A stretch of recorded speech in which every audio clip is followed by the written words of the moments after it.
The New World developers have been doing a Q&A on the Discord, and I have to say there are some very intriguing question and answers here. We got info regarding 45, the bubbles in PvP, and more. So let's jump in and talk about it. Now this is actually on the official Discord. I'm not sure I can leave a link to that because I don't know if I have permissions or what have you, but they've been doing a Q&A. They said, hey, just submit your questions and we'll answer them. And don't worry, I'm not going to read this entire wall of text. I appreciate that might be a little bit boring. So I will summarize. Basically, this first question here is about Season Pass. It talks about, is it possible or how difficult it is for solo and casual players to complete it? And is this something they actually want going forward? And Chardis replies, they do want a mix of playstyles. You can actually see they say that here. We want a mix of tasks. And I won't go into a massive detail here, but they do talk about how there's a path for solo players. For some reason, I cannot highlight in Discord, so we're just going to have to go with what we've got. The main thing is for Season 2 and beyond, we're looking into adding additional activities to increase the flexibility. I'd personally like something a little bit beyond the activity cards, but here they're talking about just completing more activity cards. That's fine. I am sort of finding them okay. I wouldn't necessarily say it's amazing content, but it's alright. If you have any suggestions, then do be sure to let them know. They do think you'll be able to do it as a solo player. It might just be a little bit harder, I think. The next question by Mr. M here is talking about Flamecallers. Basically, if you do a chest run, you can get quite a few, like 10 to 15 as they suggest here. But if you do the Empyrean Forge, you're going to get like 1 or 2 at most, really. And they say they're going to look at increasing the drop rate in Empyrean Forge. If they do that, you can expect the cost of Flamecallers to come down in price. By the way, I think when they do a new dungeon like the Empyrean Forge and it's the seasonal dungeon, they should make it so that that mutation is like always up, at least for the season. Maybe the Empyrean Forge could always be up and then the other 2 rotated, something like that maybe. Or you just rotate one of the others. Either way, it's a bit weird on my season card to see that I'm supposed to do a mutated Empyrean Forge, but I cannot because it's not mutated right now. Don't read too much into this one. The Ashblade here asks, what weapon would you like to see? Had they considered a halberd or something? Well, the developer here, which is Chardis, says they would like to see a bow staff. I don't think that's coming because he's not even spoken to it about like with the team or anything like that. But, you know, that would be an interesting weapon for sure. However, just to reiterate, we believe the next weapon is a focus-based weapon. Either a gauntlet of sorts or possibly a one-handed mace, some people think, but we don't know. Probably in the expansion. So this question, I really like the idea of this question. Basically, when you get something that's rare, like a, you know, a rare furnishing schematic or something like that, you don't really know its value or how rare it is. And therefore, you know, you could just waste them effectively. And they do talk about here that, right, we've had some internal discussions about the experience. They don't have an ETA, but they are going to try and make it obvious like when they actually get something good. So if you do get the goldfish bowl or the golden steel schematic, you should know about it and you should be like, oh, I got that, great. At the minute you sort of miss that feeling. You don't have that feeling of, oh my god, wow. You just have, oh, it was in my inventory. Now this one's a big one for me. Danny asks, and that is Danny from Twitch, the absolute legend himself. He basically asks about the funny coloured bubbles in Outpost Rush and PvP. I don't know if you've seen it, but it is literally like playing Star Wars. It's a bit much. It's nice to see enemy abilities, I'm all for it, but what I personally don't like is the actual 3D element of it. I don't think we need the bubble effect. Just have an AoE on the ground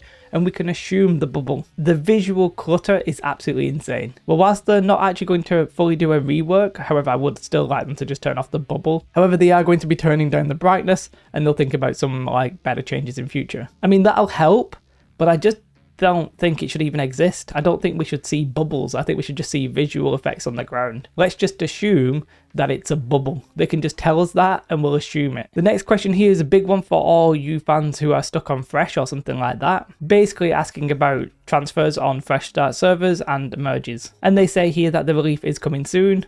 We're in the final stages preparing our next batch of world merges. Basically, it's going to be coming soon. They do say that they had some tech problems, but they're expecting to announce that in the next coming days. And then they say transfers out of Fresh Start will also be happening soon as well. So if you're in a Fresh Start, don't worry. If you want to get to a legacy server, you will be able to in the short term. Like in the next coming days, we would think. I'm not going to really read this question. It's not really super relevant. Somebody was having some like massive latency. They don't think there's a specific problem. It might just be them. Core asks, did the 45 changes have the effect that AGS was intending? Basically, this classic question where light still has the most damage and effectively still has the most survivability because the mobility is just crazy. And I'm not overly pleased about this answer, if I'm honest. What they say is that they're going to tweak Fortify, which I think that means they're going to buff Fortify on heavy and medium a little bit. What I think they should do is nerf the light dodge. I've said on my stream a couple of times lately, which I said sort of jokingly at first, but the more I think about it, the more I'm getting on board with it. I think we should at this point maybe just remove the light dodge and give the medium dodge to everybody, and then maybe give the light user more dodges or even more damage and more glass cannon. Like, do something to balance it out like that. But I do think we're just always going to have this perennial issue where this light dodge, as good as it feels and as amazing as it is to play, is always just going to be busted because of the distance you can travel. Or you could give the medium dodge to light, the heavy dodge to medium, and then an even worse dodge to heavy. Or buff block, maybe. Not that that would work in some expeditions or what have you, but yeah. Either way, they're going to make some changes to Fortify. So Fortify on medium and heavy, possibly back in the meta. At the minute, it's a bit crap. However, I do think they just need to look at the light dodge rule. Like, they've changed so many things and nothing seems to have worked. So maybe you need to actually change the dodge. People are going to hate me for that, but I mean, it's just true at this point, isn't it? I know light feels amazing, but it's just very frustrating. I don't really know what this one is. Are they going to fix the bug of Fulgoris not spawning? They tried to fix it, they failed. They're going to fix it properly next time, hopefully. Now, this next one is very important. Are they going to be implementing team sorting or group balance algorithms into Outpost Rush and PvP arenas? Now, they do say the top priority here is to get cross-world Outpost Rush. I think that makes sense. They are doing some changes to Outpost Rush, though. For example, they're going to tune the scoring, although I'm not 100% sure how they're going to do it because they've sort of already tuned it up one way. Maybe they'll just do a bigger way, and they're going to make the Baroness fight more interesting. Okay, cool. In the short run, we want matchmaking and role queue in Outpost Rush. Now, I'm just not convinced about role queue in Outpost Rush. Like, it's 20 people. What they're going to do, try and make it so that everybody's a healer? What are you going to do if you change weapons inside? I mean, there's a few different questions there that, you know, I'll let them answer.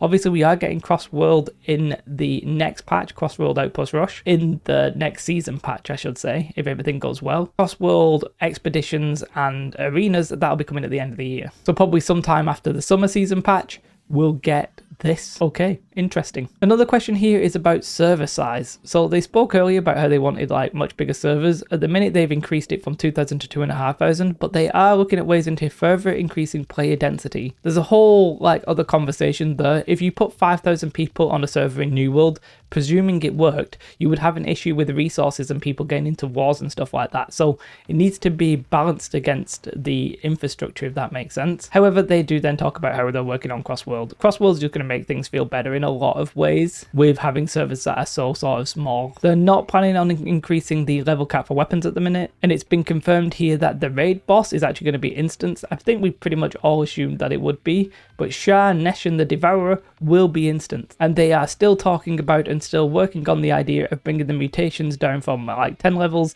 into a much lower number. They are actively discussing the topic, but they can't release details yet. That'll probably happen in one of the season patches or the expansion. It'll be a big patch. I think it won't be something they just casually do, but obviously we don't know when they're going to do it. So yeah, some important information there. The 45 changes are pretty big. The visual clarity from the AoEs in PvP, that's going to be important. For me, it's crazy watching people. Like, it is so distracting to see big giant red bubbles around you. Like, that is just not an enjoyable experience. It's better in a way for competitive people, sure, but visually it is a massive distraction. It's worth noting that Flamecallers are probably going to drop in price. There'll be some changes to the season XP, but I don't really know where they're heading with that. We'll have to wait and see till season 2, I think. It would be nice to actually feel like positive when you get a rare item and actually know that you got it. That'll be cool. And a lot of you guys on Fresh Start who want merges and stuff like that and transfers, well, it looks like your prayers are finally going to be answered, and that'll be happening in the next coming days. Maybe a week. I don't want to promise anything because I'm not the developer. And role queue and stuff like that coming to Outpost Rush, a little bit weird, but I would like to see it. I think at the minute I've gone on record and said I'd like to see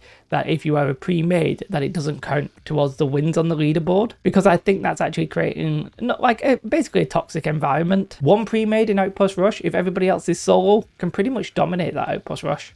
The coordination's on another level, and it's just very, very strong. So it's like, how do you balance that? Well, I don't want to take away pre-mades, so my view is that you make them not count towards the leaderboard, and you're sort of there. You can still do it, but the reward is less. Other than that, though, pretty much all positive stuff in this Q&A. I wouldn't expect anything else. They're not going to give an answer that we don't like at this point, but let's see if they can deliver. Thanks again to my YouTube members and patrons. I do really appreciate you guys. If you want to watch me and support me on Twitch, then there is a link in the description. I'm streaming a lot more. We're having a lot of fun. I did that 50-hour stream like last week. I'm going to do a big stream on Sunday this week. Yeah, come and follow me. It's got all good stuff. Other than that, I hope you have a most beautiful day. Like and subscribe. Goodbye.